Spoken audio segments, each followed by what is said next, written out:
வாசிக்க கேட்போம். யோசுவா 1வது அதிகாரம் 5 இருந்து 9 வசனங்கள் முடிய. 1வது அதிகாரம் 5வது வசனத்திலிருந்து 9 வசனம் முடிய. நீ உயிரோடு இருக்கும் நாளெல்லாம் ஒருவனும் உனக்கு முன்பாக எதிர்த்து நிற்பதில்லை. நான் மோசையோடு இருந்தது போல உன்னோடு இருப்பேன். உன்னை விட்டு விலகுவதும் இல்லை, கைவிடுவதும் இல்லை. ஹல்லேலூயா, ஹல்லேலூயா. சிந்தித்து பாருங்கள். யோசுவா நிச்சயமா ஒரு சின்ன அதிர்வு உண்டாயிருக்கும் அவனுக்கு, ஒரு பயம். ஏனென்றால் மோசே 40 நாள் 2 நேரம் ஆண்டோடைய சமூகத்தில் புசியாம குடியாம இருந்தான்.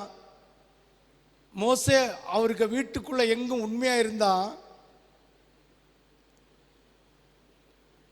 தேவனோடு முகமுகமாய் பார்த்து பேசக்கூடிய பழக்கம் பெற்றவனாய் மோசே இருந்தான். யோசுவா அப்படி அல்ல. இதே மோசே யோசுவாவை விழிச்சு அபிஷேகம் பண்ணி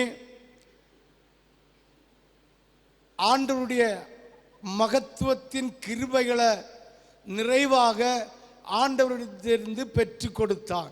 ஆமென். அதனால யோசுவாவுக்கு ஒரு சின்ன தயக்கம் இருக்கலாம்.